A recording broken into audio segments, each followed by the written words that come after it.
They say a meal begins long before the first flame is lit. It starts in the quiet spaces between words, where the air grows heavy with a hunger that has nothing to do with food. My eggplant, her honey, the metaphors were thick enough to taste. We spoke of food, but our minds were busy tasting one another in the shadows of the conversation. Our bodies hadn't followed the lead of our thoughts yet. They stayed still, anchored by gravity, even as our spirits began to orbit one another. Then the vibrations began. It started as a low frequency, a hum beneath the floorboards that moved upward, claiming territory. She felt it first, a tremor starting at her waist, traveling down to the very tips of her toes, marking the path of what was to come. I felt the echo of it in myself, from my own toes, moving upward, settling just below my waist with a weight that demanded attention. The kitchen was no longer a room.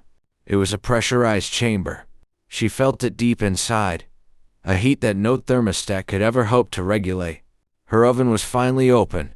The invitation was silent, but it was the loudest thing in the room, breaking through the remaining layers of our restraint. But it doesn't start with the heat. It starts at the threshold. Beyond her lips, it goes first, over and over again, testing the limits of our breath.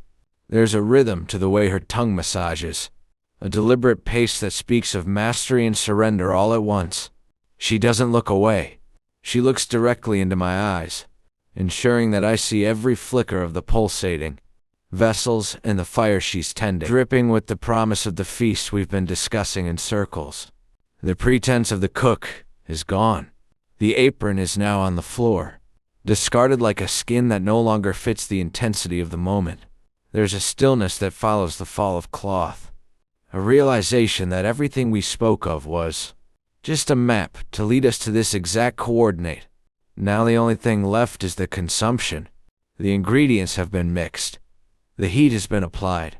And the climax is no longer a thought. Close your eyes. Lean in.